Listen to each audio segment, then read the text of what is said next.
इसको जिधर जिस पाले में रखेंगे और जिस दिन ये धमाका करेगा बवाल होगा। सरकार की तरफ से अगर आपको कुछ सम्मान दिया जाए तो इस पर गौर अरे विचार सरकार तो सम्मान तो देने के लिए तैयार है, सत्ता और विपक्ष। करेंगे? इंडिया महागठबंधन है, उनमें उथल पुथल जारी है, अभी तक मंत्रालय वगैरह जो भी एलोकेट नहीं हुआ है, तो इसमें आपका क्या भूमिका होगा? युवाओं के नियोजन से संबंधित, रोजगार से संबंधित, परीक्षाओं से संबंधित, बहालियों से संबंधित उन मुद्दों पे हमारी प्राथमिकता रहेगी बात को रखने की। स्थानीय मुद्दा, खतियान आधारित स्थान नीति का मुद्दा। भले ही आप एक सीट लाए हैं, वो मायने नहीं, लेकिन मायने एक चर्चा आपकी हो रही है और लोग ये जानना चाह रहे हैं कि चुनाव नतीजे आने के बाद ये पता चल रहा है कि जयराम महतो ने आजसू का तो जड़ से समाप्त कर दिया। नहीं, देखिए हम किसी को समाप्त करने के लिए नहीं आए हैं। डुमरी की विधानसभा की जनता ने आपको चुन करके विधानसभा भेजने का काम किया है और आपने मंत्री को हराया है और सम्मानजनक मार्जिन के साथ हराया। पहले क्या कुछ कहना चाहेंगे आप?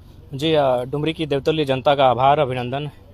उनके तमाम विश्वास जो उन्होंने जताया है उसके लिए उनका बहुत ही धन्यवाद देंगे।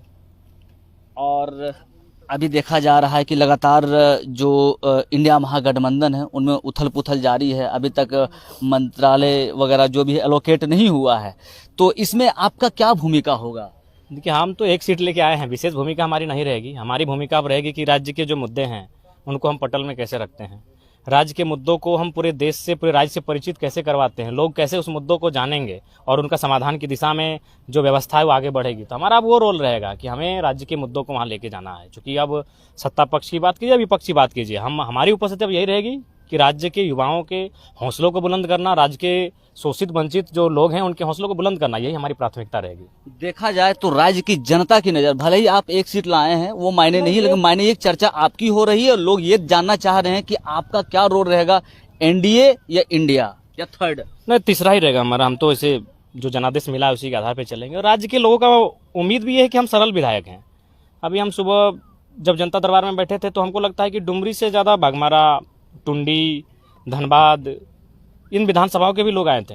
तो मैंने ये थोड़ी कहा कि आप हमारे आपके विधायक हम नहीं, मैंने कभी नहीं कहा। हमने ये कहा कि आपकी जो समस्याएं हैं उनको समस्याओं के तौर पे हल करेंगे। जो योजना मेरी आई वो डुमरी के लिए रहेगी, लेकिन आपकी समस्याओं का समाधान करने के लिए हम आपके लिए भी तैयार है। तो लोगों की ये अपेक्षाएं हैं, क्योंकि उनको भी मालूम है कि भले वो चुनाव जिनको जिताए हैं, हमें नहीं लगता है कि वो उनके पास ना उनको समय देंगे ना उनकी समस्याओं को सुनेंगे, इतना विधायकों के पास समय भी नहीं है।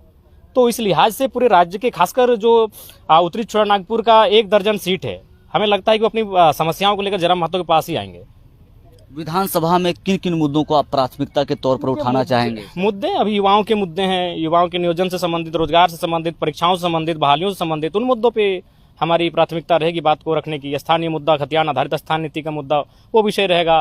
तमाम झारखंड एक औद्योगिक क्षेत्र में तब्दील हो चुका है, झारखंड एक तमाम, तो उन औद्योगिक क्षेत्र में जो विस्थापन की नीतियां हैं, जो पुनर्वास की समस्याएं हैं, उन पर बातचीत होगी। सरकार की तरफ से अगर आपको कुछ सम्मान दिया जाए तो इस पर गौर अरे विचार सरकार तो सम्मान तो देने के लिए तैयार है, सत्ता और विपक्ष। उनको भी मालूम है कि जयराम महतो एक डायनामाइट है, इसको जिधर जिस पाले में रखेंगे और जिस दिन ये धमाका करेगा बवाल होगा। तो लेकिन मेरा महत्वाकांक्षा नहीं है कि सत्ता में जाके बैठ जाए। हम अपने जनता की सुविधा के लिए जो भी निर्णय लेंगे जनता के लिए लेंगे। हमें व्यक्तिगत किसी से भय नहीं है। व्यक्तिगत हम तो सर पे कफन बांध के गए हैं और झारखंड की हिस्ट्री में पहला है जो विधायक चुनने से पहले हम काला कफन बांध के बेरमा में चुनौती ठोंक के गए थे। कोई परमिशन उन लोग कैंसिल कर रहा था, हम बोले गर्दन लेके आ रहे हैं, किसी के माई के लाल मेहता ना सामने।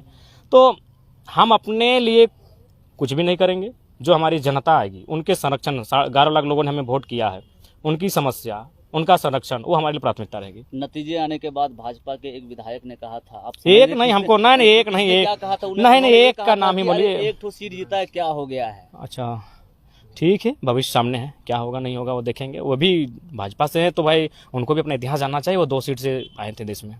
और आखिरी सवाल, लोग ये कह रहे हैं कि चुनाव नतीजे आने के बाद ये पता चल रहा है कि जयराम महतो ने आजसू का तो जड़ से समाप्त कर दिया। नहीं, देखिए हम किसी को समाप्त करने के लिए नहीं आए हैं, हम अपनी पहचान बनाने के लिए आए हैं। आजसू मेहनत करे, मेहनत पे ही सब कुछ है। उन्होंने आखिर उनको समीक्षा करनी चाहिए कि हमें खामियां कहाँ रही, क्यों जनता हमसे कटे, तो उनको वहाँ सोचना चाहिए। हम किसी को खत्म करने नहीं आए, हम अपना उदय के लिए आए हैं। भविष्य में अगर ऐसा मौका मिलता है तो आजसू के साथ मिलकर काम कर सकते हैं, क्योंकि आइडियोलॉजी तो दोनों का एक ही है कहीं ना कहीं। नहीं, ऐसा आप किसी को नहीं कह सकते हैं। आइडियोलॉजी आप अगर देखेंगे तो सबका कुछ ना कुछ मिल खाता है और सबका कुछ ना कुछ विचारधारा विपरीत होती है। तो वो समय और परिस्थितियों का हिसाब तय करता है, वो जब आएगा तब देखा जाएगा। लेकिन फिलहाल अभी हम लोग को जो जिम्मेदारी मिली है उस पर फोकस करें। धन्यवाद। आखिरी बात, राज्य की जनता को और डुमरी की जनता को क्या कहना चाहिए? देखिए, राज्य की जनता को यही कहेंगे कि देखिए, मुद्दे चुनाव के जो चुनाव होते हैं वो मुद्दों के लिए होते हैं, लेकिन चुनाव समीकरण में लोग जीत के आ जाते हैं। तो चुनाव मुद्दों के लिए होने दीजिए।